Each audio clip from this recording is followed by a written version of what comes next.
Good afternoon, everyone. So, I am John Paul B. Penales, and today I am going to discuss to you about what are the curricular modification in basic education during and post-pandemic. So,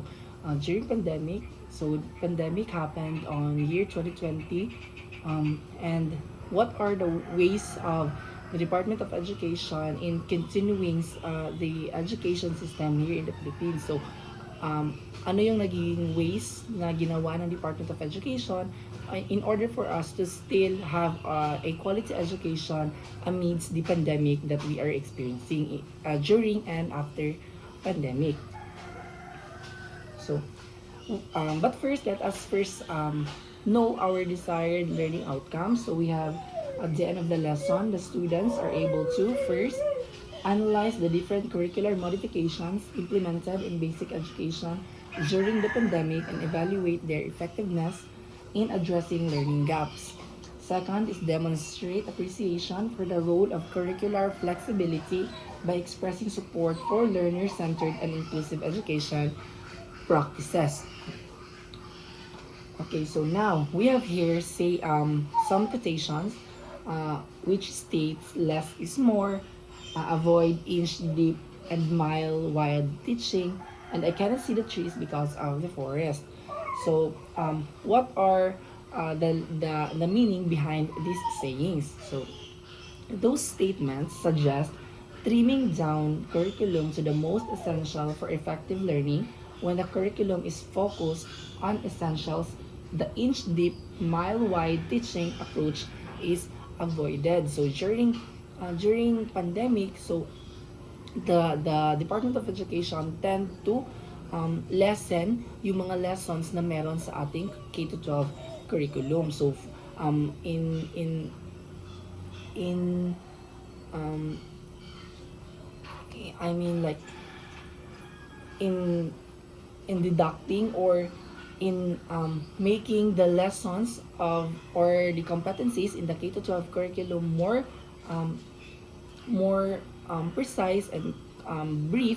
So the inch deep mile wide teaching approach is avoided. So hindi na ganun ka broad yung mga nagiging discussion during and post pandemic. So now let us discuss the most essential learning competencies or the MELCs. So a part of this basic education learning continuity plan or the BELCP is the 60% reduction of learning competencies found in a K-12 curriculum guide from 14,171 competencies listed in the K-12 curriculum guide to 5,689 most essential learning competencies. So before pandemic, under the K-12 curriculum, there are 14,171 competencies under sa K-12 curriculum. Now, when pandemic happens, so ito most essential learning competencies nilabas siya with only 5,689 competencies. So, more than half from the K-12 curriculum was being compressed to the most essential learning competencies. Now, for context, an example, okay, I will give you an example. For example, sa K-12 curriculum, grade 9 science, quarter 1, during the under sa K-12 curriculum na competency, so grade 9 science, quarter 1, so this is an example of curriculum under sa K-12. So investigate the relationship between the volume of a gas and its pressure at constant temperature, which is the Boyle's law, and the relationship between the volume of a gas and its temperature at constant pressure, which is the Charles law. So as we can see, the most essential learning competencies are the MELCs. We have here the grade 9 science quarter 1 also, which explain the relationships among volume, pressure, and temperature of gases using the gas laws. So basically, in grade 9 science quarter 1, yung from the K-12 curriculum, which is itatakil pa supposedly yung Boyle's law and the Charles law, nang dumating yung most essential learning competencies or the MELCs, mas na compressed and mas concise yung discussions na magaganap dito sa most essential learning competencies, which is from discussing the two laws, which is the Boyle's Law and the Charles Law. So dito sa grade 9 science quarter 1 na under sa MELCs is i-discuss na nila yung relationships among the volume, pressure, and temperature of gases using the gas laws. So they are being more focused on discussing the relationships between these matters. Now, for example number 2, for grade 10 science quarter 2, describe how mutations occur in DNA and how protein synthesis can be affected by change in DNA sequences. Now, when it was being compressed to the most essential learning competencies, ang i-discuss na lang ng grade 10 science in quarter 2 is explain how mutations may cause changes in the structure and function of the protein. So hindi na siya ganon ka-broad, although yung idea ng K-12 curriculum is still integrated to the most essential learning competencies. Hindi pa rin nawala yung main thought ng discussions from the K-12 sa most essential learning competencies. It's just that na mas compressed and mas brief yung mga discussions na magaganap sa most essential or sa MELCs. Next is, we have here sayings such as the key to success is doing less. That is according to the Wall Street Journal in 2018. And the second one is the first principle of simplicity is reduce. So the more na mas lesser yung information na binibigay natin or hindi ganun ka-broad yung pag-explain ng isang teacher dun sa kanyang mga students, is the more na mas may nare-retain yung students sa kanyang learning. So next, let us discuss the various curriculum delivery modes during this pandemic. So when we say delivery modes, these are the ways of the Department of Education implemented to different schools in the entire country to still produce quality education amidst the pandemic na ating naranasan rather. So delivery mode is contextualized in the DepEd's learning continuity plan. So since schools and communities are differently situated, the choice of the learning delivery modality of schools will depend on the local COVID-19 situations as well as access to certain learning platforms. So although these delivery modes are being presented by the Department of Education, the usage of different delivery modes will depend or were contextualized to the situation of a certain area. For example, dito sa Zamboanga, Sibugay, although we have several cases of the COVID-19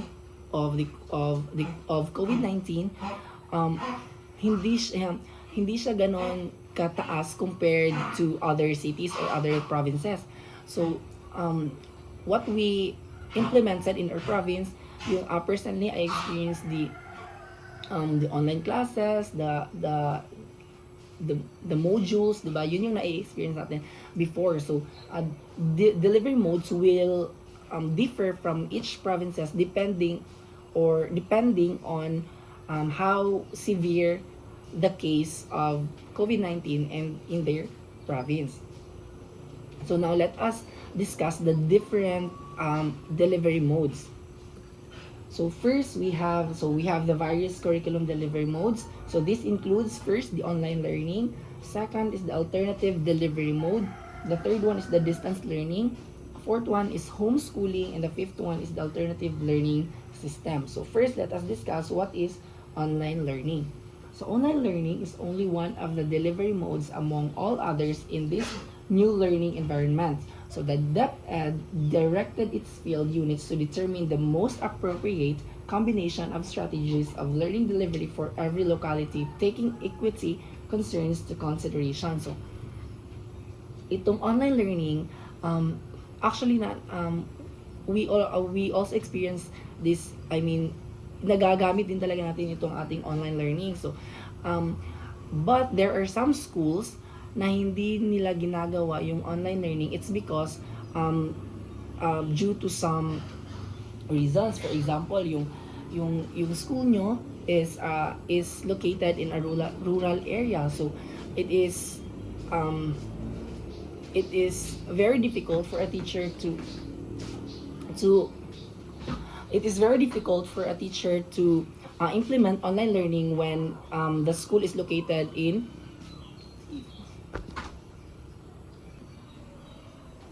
okay, so it is very difficult for a teacher to implement online learning to certain area. For example, rural yung school nila is located in a rural area, so there are some students na hindi available yung internet sa hindi sila yung students na meron talagang malakas na internet sa kanilang lugar, or there are students na hindi available yung mga gadgets, so nagdi-differ pa rin talaga yung paggamit ng online learning. Pero there are some students there are some teachers na nag-i-implement pa rin talaga ng online learning. Next is the alternative delivery mode. So this refers to the non-traditional education program recognized by the Department of Education, which applies a flexible learning philosophy and a curricular delivery program that includes non-formal and informal sources of knowledge and skills. So alternative delivery mode has three types. So the three types are modified in-school and off-school approach, or the MISOSA. Second is the enhanced instructional management by parents, community, and teachers, or the E-Impact for primary education. And the third one is the Open High School Program, or the OHSP. Now let's discuss what is the modified in-school and off-school approach, or the MISOSA. So MISOSA is one of DepEd's alternative delivery modes designed mainly for elementary learners from grades 4 to 6 who cannot attend school regularly because of distance, economic difficulties, or other personal circumstances.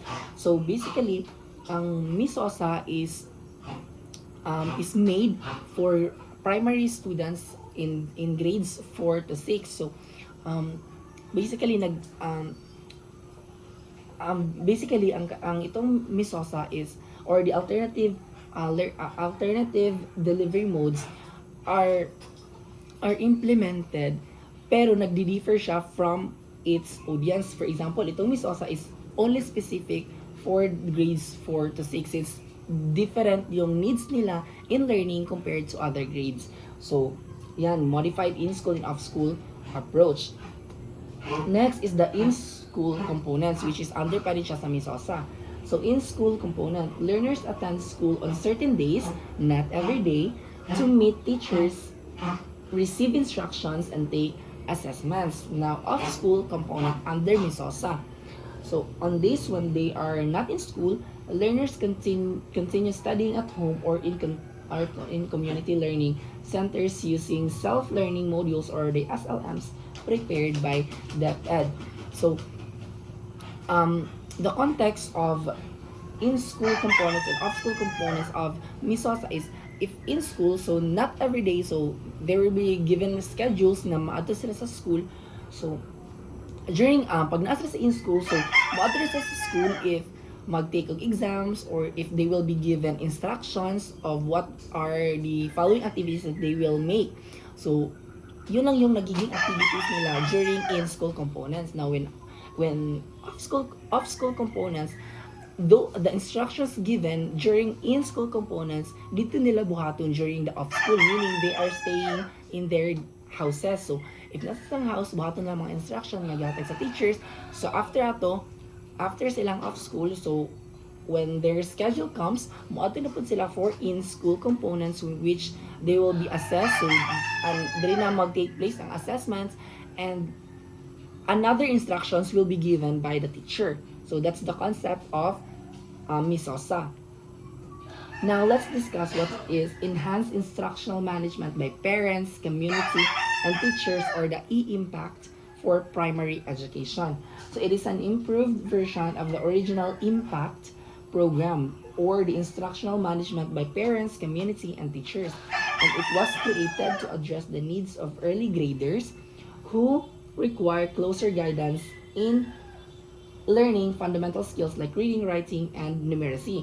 So basically, ang kaning e-impact is applicable to primary learners from grades 1 and mas grades I know grade 3 rather, grade 3 pababa.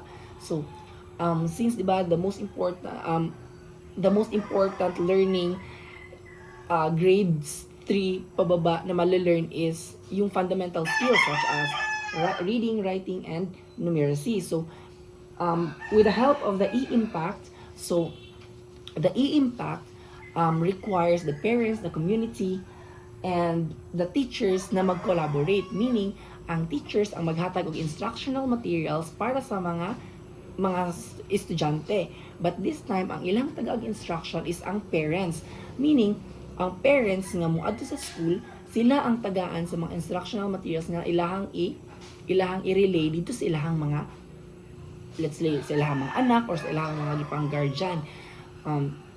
So ang kaning e-impact is applicable for grades 3 pababa, which is ang focus nila is to develop the fundamental skills of the students, which are reading, writing, and numeracy skills. Next is the Open High School Program, or the OHSP.